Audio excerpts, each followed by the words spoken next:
السلام عليكم خوتي خواتاتي. هادي 9:15 ديال الصباح، حنا في الباحه ديال الاستراحه ديال بوزنيقه. وقفنا ناخذوا شي حاجه ناكلوها ونكملوا الطريق. بالنسبه للناس اللي تتقول عاونوا الناس ديال تارودانت والناس ديال ورزازات، حنا راه السونتر فين غنتجمعوا هو فين غنتلاقاو هو مراكش. من مراكش عاد غنبداو نتفرقوا، شي غيمشي لشيشاوه، شي غيمشي لورزازات، شي غيمشي لتينغير، كل واحد وفين غيمشي. راه ماشي مراكش كلشي غيتخوى فيه، لا، راه مراكش فين غنتجمعوا كاملين.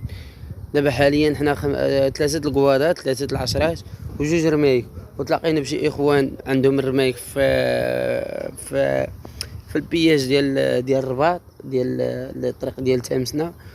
ودابا هما غادا معنا في الطريق. المهم نطلبوا الله السلامه للجميع، الله يسخر.